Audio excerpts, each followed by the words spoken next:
सावण बागी जी शायरी रूपड़ो कोल्ही जे नाव।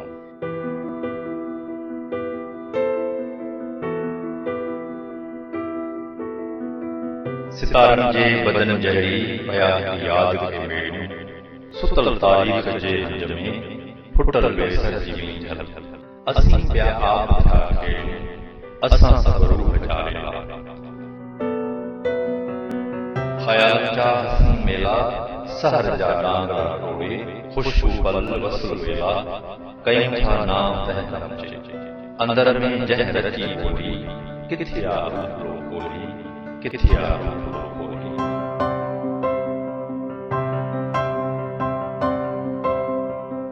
नगर जे नींद जा प्यासी समूरे सिंध जा वासी, अञा भी वयल में आहिनि, अञा भी जयल में आहिनि। अञा दिल जा खरा खाली, विखूं तन जूं नरा खाली। थियो तन सां ज़ुल्म हेॾो, जंहिंजो को वहियल आहे। उन्हीअ सूर खे सारे, जबल जूं चोटियूं निहारे। लवें कोयल पई लोड़ी, किथे आ रूपड़ो कोल्ही, किथे आ रूपड़ो कोल्ही।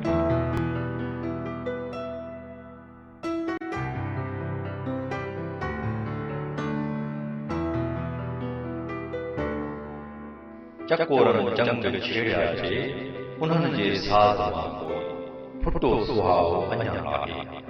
ग़ुलामी जे अंधेरनि मां चिटो को आदमी चयो, उमेदुनि जा सुकल कोठा पुसाए छो उगो नाहे।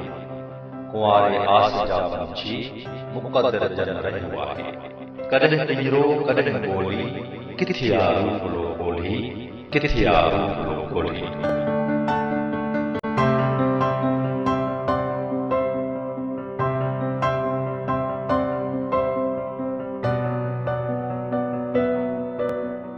सुञाया कयो घेरो, हितां जे ज़हन कोरनि ते। लथी मातम संदी मौसम, नशेरनि नेण कटोरनि ते। हिते थी माठ आ अहिड़ी, खंडर में रात आ जहिड़ी। मगर कोई भी अञा बाक़ी हयातीअ जा लम्हा आहिनि। जनी जे पांद में अटकियल हिते जा सूरमा आहिनि। उन्हनि जी ज़िंदगी हिकिड़ी, उन्हनि जी बंदगी हिकिड़ी। उन्हनि जो ख़्वाब आहे हिकिड़ो, उन्हनि जी सावियां हिकिड़ी।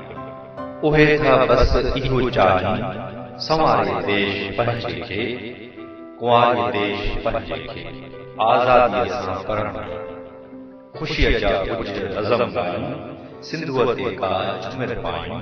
हलूं पोइ रूह जज़ीरनि ते, जिते आ रूपड़ो कोल्ही, जिते आ रूपड़ो कोल्ही।